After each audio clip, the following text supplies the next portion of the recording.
Hey my friends, welcome. So in this video, we will learn something new from this answer booklet.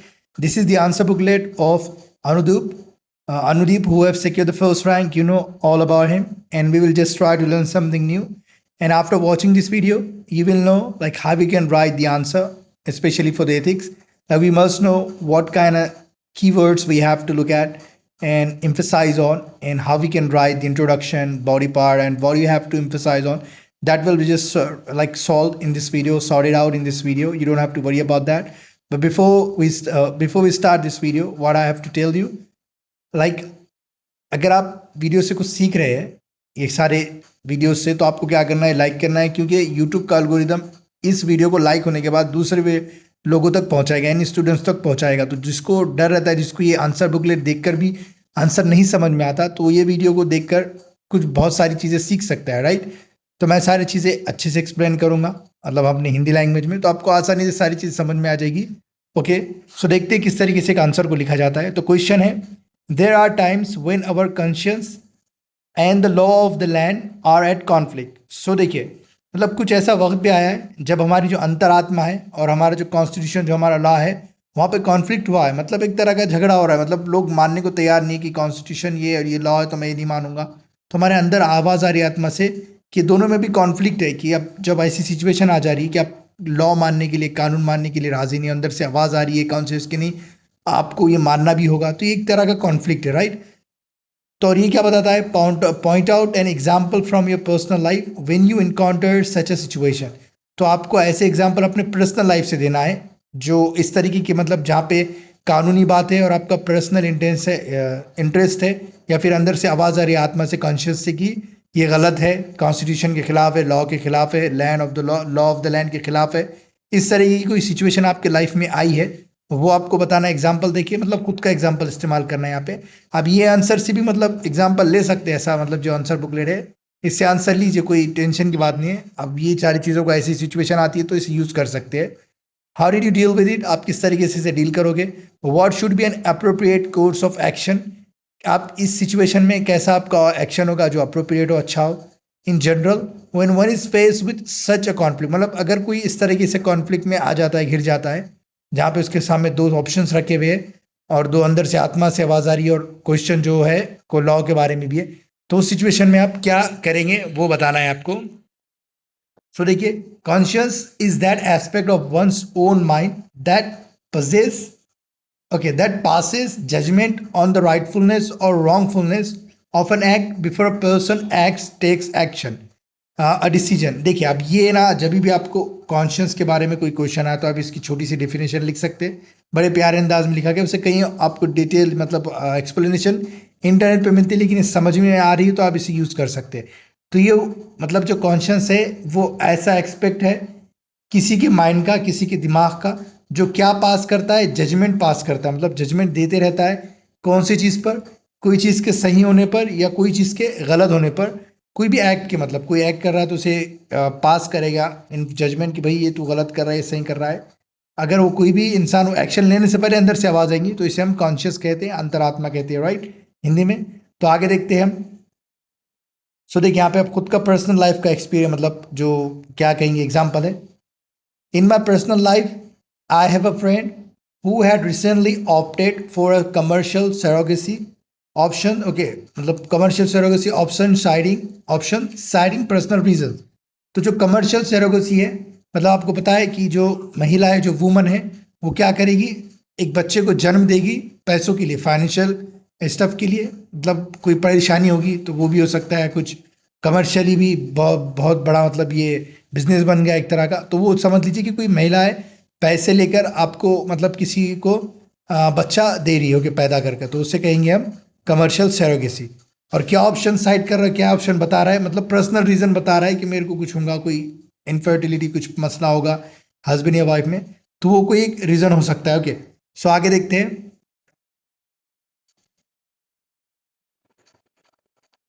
सो देखिए, the recent law passed by parliament in fact bans the practice of commercial surrogacy which meant the business went underground।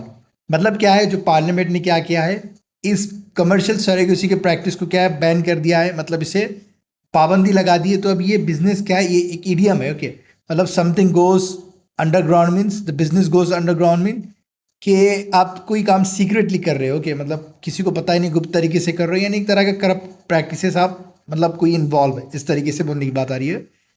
सो देखते हैं सभी क्या क्या situation है। Here I found a conflict between conscious and law of the land. तो यहाँ पे conflict किसके बीच में हो रहा है, टकराव अपने अंतरात्मा के बीच में और constitution law of the land, यानी यहाँ पे हम हमारे कंट्री में सुप्रीम मानते हैं कॉन्स्टिट्यूशन को, हमारा law of the land constitution है। तो दोनों के बीच में क्या है, टकराव, कॉन्फ्लिक्ट हो रहा है। सब देखते हैं लॉ क्या है, law law of the land, public interest, integrity, ये सारी चीज़ों में कॉन्फ्लिक्ट है। और साथ में कॉन्शियस क्या कह रहा है कि माई रिस्पॉन्सिबिलिटी टू फ्रेंड, मेरी क्या जिम्मेदारी फ्रेंड के लिए, ईमानदारी, लॉयल्टी वगैरह, हिज ट्रस्ट ही रिपोज इन मी, मतलब वो जो उसने ट्रस्ट, जो ईमानदारी दिखाई है मेरे अंदर, वो अभी है मेरे मतलब वो मेरे पास है, उसमें भी क्या चल रहा है, यहाँ पे टकराव चल रहा है। फिर इसके बाद देखिए my believe that women have right over bodies and it's their choice. तो मेरा क्या भरोसा है कि वीमेन के खुद की, मतलब वीमेन हैव राइट, मतलब उनके खुद का अधिकार है उनके बॉडी पर, उनके जिस्म पर, और उनकी वही चॉइस है, वो चाहे तो करे या ना करे, इस तरह की बात हो रही है यहाँ पे। तो देखते हैं आगे किस तरीके से। अब यहाँ पे थोड़ा सा कट हो गया शायद स्कैन करते हुए। सो देखते हैं माई कोर्स ऑफ एक्शन, मतलब मैं जो एक्शन लूँगा क्या होगा इन दिस केस, इस केस में आई कामली persuaded my friend that surrogacy is now banned, only altruistic surrogacy is allowed। तो अब मैं क्या बोलूँगा, अच्छे से उसे परसुएट करना, यानी किसी को मनाना। ओके, एक तरह से तो मैं फ्रेंड को मनाने की कोशिश करूंगा कि जो सरोगेसी है वो अभी बैन हो चुकी है, मतलब इलीगल है। अल्ट्रुइस्टिक सरोगेसी क्या है, लेकिन जो वुमेन है वो पैसे लेकर, मतलब फाइनेंशियल रिवॉर्ड लेकर सरोगेट नहीं, मतलब सरोगेट नहीं करेगी अपने आप को, बच्चा पैदा कर कर नहीं देगी। वो मतलब कोई रिलेटिव्स में हो सकता है, ओके, जो जिसकी पहले से शादी हो, किसका एक बच्चा हो, ऐसा कोई कानून बनाए तो वो उसे हम अल्ट्रुइस्टिक सरोगेसी, मतलब फाइनेंशियल रिवॉर्ड यानी तो पैसे देकर आप नहीं कराएंगे, ओके, इसे हम कहेंगे अल्ट्रुइस्टिक सरोगेसी। सो उसके बाद देखते हैं while this time as he was unaware of the law, I felt he shouldn't face any consequences for such a genuine mistake। तो अब तक शायद उसको, अब तक जो है सरेगी से मतलब वाइल, वो उससे अवेयर नहीं था, अनअवेयर था, मतलब उसे जागरूक नहीं था, इस लॉ के बारे में उसे पता नहीं था। तो मुझे ऐसा महसूस किया कि उसे कोई भी कॉन्सिक्वेंसेस का सामना ना करना पड़े जेन्युइन मिस्टेक के लिए। मतलब क्यों जेन्युइन मिस्टेक बोली जा रही है कि वो मतलब एक तरह से भलाई हो रहा है किसी का, कोई वो बच्चे को पालेगा। ओके, इस तरीके से बात हो रही है यहाँ पे। फिर देखिए I suggested that in future he may opt for altruistic surrogacy while it is legal। Okay, so मैंने उसे कहा कि फ्यूचर में शायद तुम अल्ट्रुइस्टिक सरोगेसी के साथ जाओ क्योंकि ये लीगल है, राइट, ये बात हो रही है यहाँ पे। फिर उसके बाद देखिए अप्रोप्रिएट कोर्स ऑफ एक्शन क्या है यहाँ पर, कि जो मेरा कोर्स ऑफ एक्शन, जो मेरा एक्शन लेने का तरीका होगा क्या होगा, should be in public interest, मतलब किसी को ठेस नहीं पहुंचनी चाहिए, सबका भला होना चाहिए, वेलफेयर होना चाहिए। Such action must uphold ethical values of integrity, loyalty. Okay, मतलब इंटीग्रिटी की भी जो वैल्यूज है वो भी ये रखनी चाहिए इसमें, राइट, ईमानदारी की वगैरह। और must reason the conflict via pros and cons. और जो ये कॉन्फ्लिक्ट हो रहा है, जो कमर्शियल सरोगेसी के पीछे भाग रहा है बंदा, उसे हमें अच्छे बुरे की तमीज़ सिखाना है वहाँ पे। ऐसा नहीं कि उसे सिर्फ हम बदनाम कर रहे हैं कि तू ऐसा क्यों कर रहा है, ऐसा नहीं, उसे इथिकल वैल्यूज भी बताना है, किस तरीके से आप उसको रीज़न कर सकते हो, किस तरीके से हम वजह बता सकते हैं, अच्छी बुरी की तमीज़, मतलब प्रोज एंड कॉन्स, उसके नुकसान और फ़ायदे बता सकते हैं। That's thing is being discussed here. फिर उसके बाद देखिए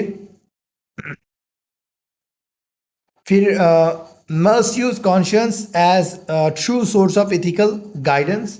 मतलब हमें क्या करना चाहिए, जो अंतरात्मा है उसे एक ट्रू सोर्स के, अच्छे सच्चाई के सोर्स जरिए हमें इस्तेमाल करना चाहिए हमारे अच्छे बुरे की गाइडेंस के लिए।